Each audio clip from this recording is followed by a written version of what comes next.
This video is for educational and entertainment purposes only and is not financial, investment, tax, or legal advice. Discussions of ETFs, investing strategies, market updates, or specific funds are general, not tailored to your financial situation, and should not be relied upon for decision making. Investing involves significant risks, including total loss of principal, and past performance does not guarantee future results.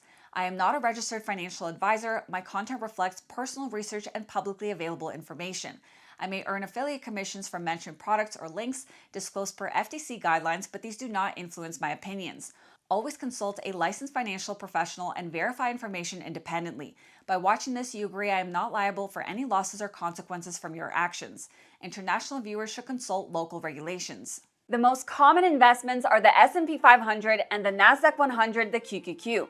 These are considered benchmark ETFs, and they both have a very long track record of phenomenal performance. However, there's a very powerful ETF that has crushed these two benchmark ETFs in the recent years and has the potential to continue to outperform them in 2025. This ETF embodies one of my favorite investing strategies, which is momentum, and we urgently need to talk about it before it's too late. To begin, the average annual return of the QQQ since 2010 has been around 19%, and that is almost double the returns of the S&P 500. And this is all thanks to concentration. Achieving highest growth potential comes from concentration. If you're too diversified into hundreds of different stocks, then your growth potential is going to be limited. However, when it comes to downside risk, concentration may not be your friend, especially with passive funds, and the recent bear market in 2022 is the perfect example. The S&P 500 only lost 18% that year, whereas the Nasdaq 100 lost double that amount at around 35%. So there's a trade-off here where your growth potential is more,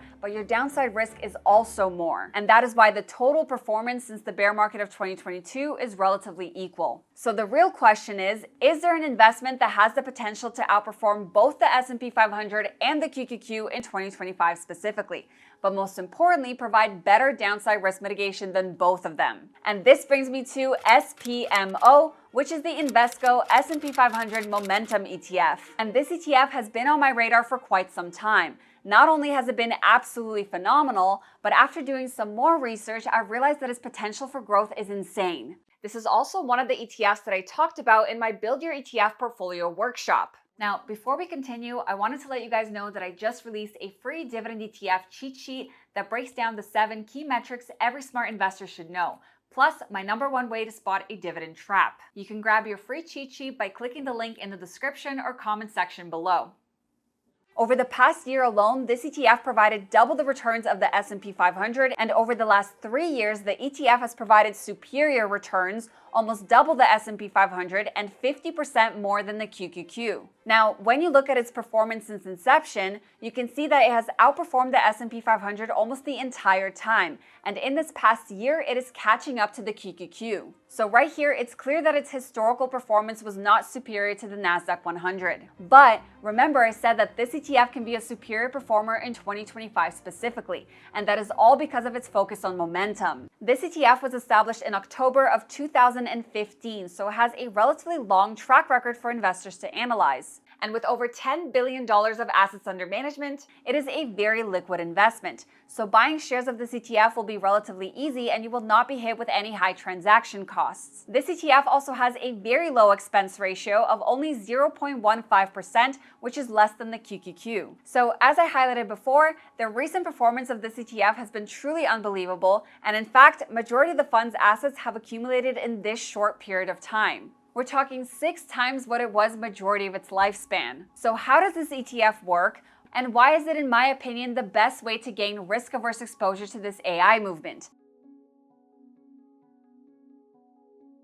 To begin, this ETF is tracking the performance of the S&P 500 Momentum Index by using full replication techniques. And the S&P 500 Momentum Index measures the performance of 100 stocks within the S&P 500 that have the highest momentum scores. But what is a momentum score and how do you measure it? A momentum score is calculated on the basis of 12-month price growth, excluding the most recent 2 months, and then scaled by the volatility of daily returns. Okay, so let's break that down because it's actually very simple and also extremely effective. So 12-month price growth is very straightforward. You simply look at how much the stock's price has increased over the past 12 months, but you ignore the price change in the most recent 2 months. Now, the volatility aspect is very crucial. You see, a stock can appreciate by 100% over the course of 2 to 5 months, but then also have drops between 10 to 30% in the process. So that wouldn't be a momentum stock because the price appreciation and price depreciation are equally as high. So that means the volatility of the stock is extremely high. The key is finding stocks that have been able to appreciate without heavy downside volatility. If a stock has high growth but also high volatility, then it might get a lower momentum score than a stock with similar or less growth but also with less volatility. And it's really that simple. But the main question here is how effective is this in a downtrend? Because remember, you don't want to sacrifice downside risk for more upside potential. And if you guys want access to these amazing tools along with in-depth fund analysis, market insights, ETF breakdowns, and more, then I highly suggest to sign up with Seeking Alpha. You guys can use my link to get $30 off their annual premium plan. You can also save $160 off their Premium and Alpha Picks bundle. And Alpha Picks is Seeking Alpha's premium stock picking portfolio that uses momentum, quantitative data, and a disciplined approach to identify stocks with the highest growth potential. And since inception, this portfolio has provided 3 times the total returns of the S&P 500. And I personally use these tools together every single day, so I highly suggest you guys take advantage of the sale.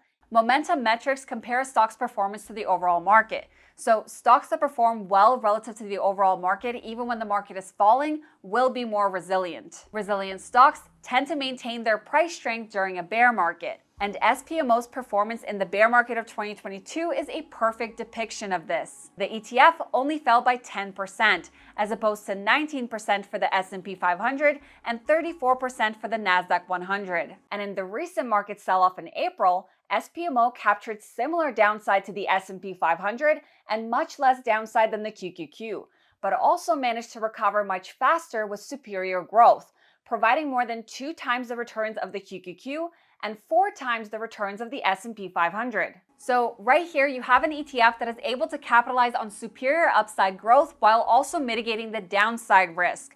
So this seems like a complete package. Well, almost. In 2023, SPMO was lagging behind the benchmark ETFs. And the explanation is quite simple. The most resilient stocks in the 2022 market downturn were not amongst the best performers in the 2023 recovery. A momentum investing style usually underperforms in recovery situations. When the markets hit their bottom at the end of 2022, the S&P 500 appreciated by 26%, which was 7% more than SPMO.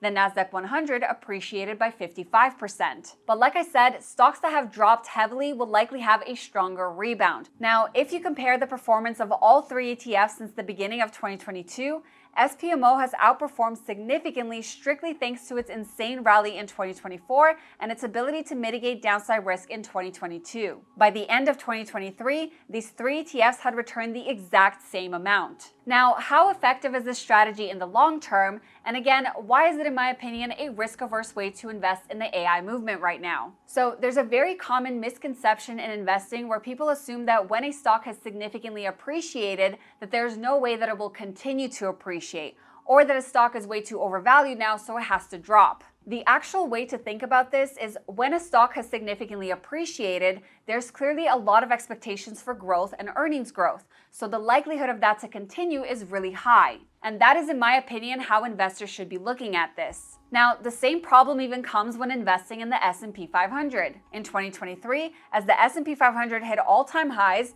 many analysts were anticipating a drop in 2024. But of course, that didn't happen. In fact, we always see reports come out that after the overall market hits all-time highs, the likelihood of a reversal increases. But had you sold every time the markets hit all-time highs, your total returns would be a fraction of what they would be today if you simply held on for the long term. And this chart right here gives you a perfect depiction of that. Now, circling back to SPMO, here's my take. In any economic environment where almost every asset class is appreciating in value, a momentum-focused ETF will provide the same type of growth. That is why when you look at SPMO's total performance from 2015 to 2021, it's been relatively similar to the overall market. But the moment you get a concentration of stocks appreciating much more than the overall market due to certain economic trends, this is where SPMO's strengths shine. So looking at its individual holdings, you're getting very heavy allocation towards Nvidia, Meta, and Broadcom.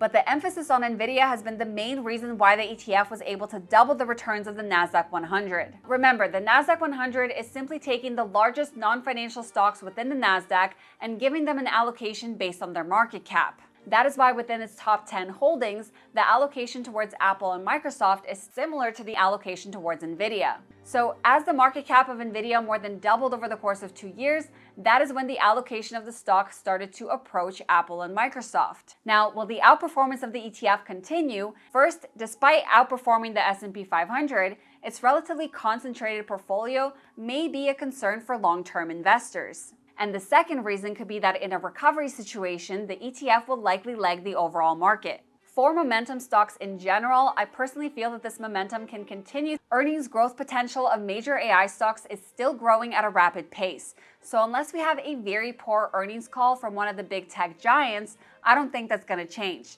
So do keep that in mind.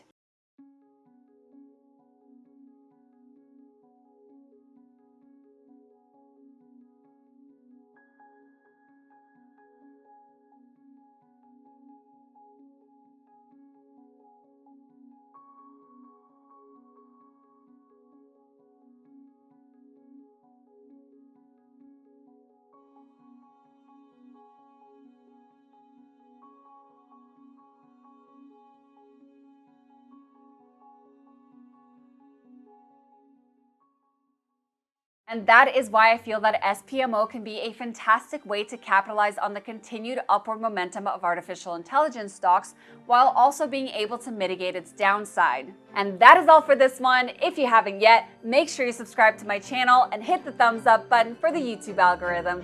Thank you guys so much for watching, and I will see you in my next one.